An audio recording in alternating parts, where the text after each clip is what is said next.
Hello and welcome to Coffee on the Coast. I am your host today, Tina Prigge. I am delighted to be joined by Lisa Pike, who is the Materials Management Librarian at the Manitowoc Public Library. Lisa, welcome to Coffee on the Coast. Hi, great to be here. We are so happy to see you here. First of all, it is a great week. We're in the week between Christmas and New Year's. It's a perfect time to be patronizing the library by curbside pickup or using the online tools. It's a perfect week to be reading. But we are going to be talking about something even more exciting, something to come. Tell us about the grant that you got from the Center for East Asian Studies. So starting back this past August, early September, the center sent out a notification that they're going to be offering this new grant program for libraries and other institutions in the state of Wisconsin.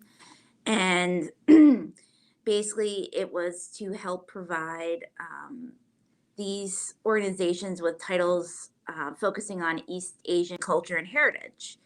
Part of their decision to do this was some of the outcry against the Asian community involved with the pandemic and everything, to try to give better insight to people. Positive insight was part of their initiative with us. And they focused on mostly East Asian cultures such as Japan, China, the Hmong culture, amongst some of them. And they provide us with a list of titles, some older, some newer. From that, I curated a list of about 40 titles that I submitted to them. And also the amount of funds that we would need to be able to purchase these titles and our reasoning behind what we asked for. Basically, I focused on biographies and folklore and historical picture books and nonfiction books for children and middle grade ages, because I found we didn't have very many titles in those areas. And everything was submitted beginning of October, and we got the good news beginning of November that we received the grant. And we received the amount of $650 to purchase those approximately 40 titles. So exciting. So you've got 40 new titles that are coming to the public library shelves. You think around like March or so of 2021? Yes, I'm hoping by then we'll have everything purchased, processed, and ready to go. How exciting. I've got a little sneak peek of a couple of the covers that you shared with us. So those are some of the biographies and cultural picture books that I found that I included. The one on the left is a biography of a Japanese woman that fought for women's rights around World War II. And the one on the right is a more of a cultural overview, and it has a family in it that is Hmong culture. So I thought that would be a great addition. The one on the left is by Alan Say, who does many wonderful picture books. This is one of his books focusing on East Asian culture and their way of celebrating the Christmas season. And then the one on the right is more of a historical picture book having to do with the Great Wave painting that I'm sure many of you have seen. The mural that's over by City Hall depicting that. Right. Very cool. I love it. And it's so appropriate because Manitowoc has a really strong sister city friendship with Kamogawa, Japan. So I love the fact that you have more resources that people can understand and appreciate that culture and that relationship. And then, right, also exploring the Hmong culture. So beautiful, Lisa. I love what you're doing. And I think we were talking a little bit earlier, and you mentioned that some of the books might even be written in the native language plus English as a translation. Yes, I made sure when I was compiling the list to include at least a few titles in bilingual writing. So as far as I can remember, because it's been a while since I've looked at the list, unfortunately, I know there's at least 2 or 3 that are bilingual with Mandarin, Chinese, and English, which will be really helpful for those trying to learn the language.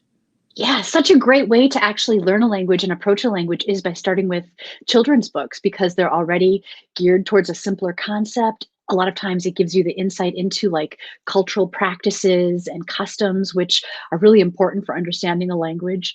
This And the is very cool on illustrations so many. really help as well with that comprehension too. Yeah, yeah, that's right. It's not just words, but you have the picture to try to make sense out of the context. I Yep. love it. What great work you're doing, Lisa. How awesome. So yeah, we were very excited. We're really striving to be more inclusive and have something that reflects everybody in our community. So we're hoping That's a this will be a beautiful narrative. huge step towards that. I hope so. And the books that you're expecting to get, the 40 or so titles, will those all be just like the standard books in the library, available for checkout? People can reserve them, that type of Yes, they thing? will. They'll be just like any other part of our picture book or youth circulating collection. They will have a sticker either on the front page leaf or on the cover that says the CEAS grant on it. So you will be able to tell if it was purchased with this grant money.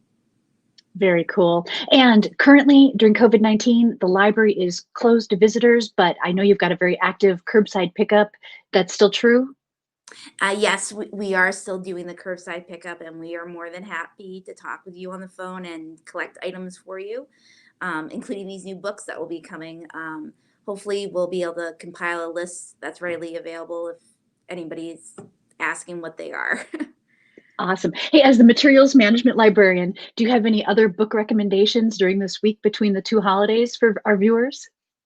Actually, I did do a series on our Facebook page. It's been going the whole month of December, and there were some new seasons readings, as it was called, posted just this past Monday, and the majority of them are New Year's related. So there's some picture books that have to do with New Year's. There is one that talks about Chinese New Year's by Grace Lin.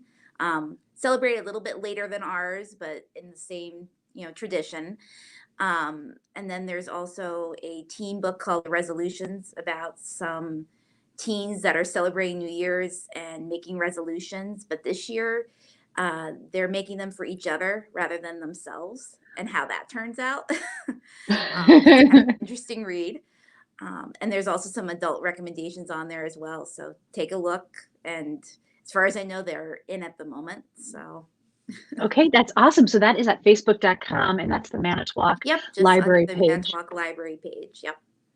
That is awesome. Lisa, thank you so much for taking the time to be on the show and to tell us about this exciting update. We're looking forward to the Center for East Asian Studies grant provided books that'll be on the shelves in early 2021. Yep. Thank you for having me. You bet. Thanks everybody for watching. We'll see you next time. I'm Coffee on the Coast.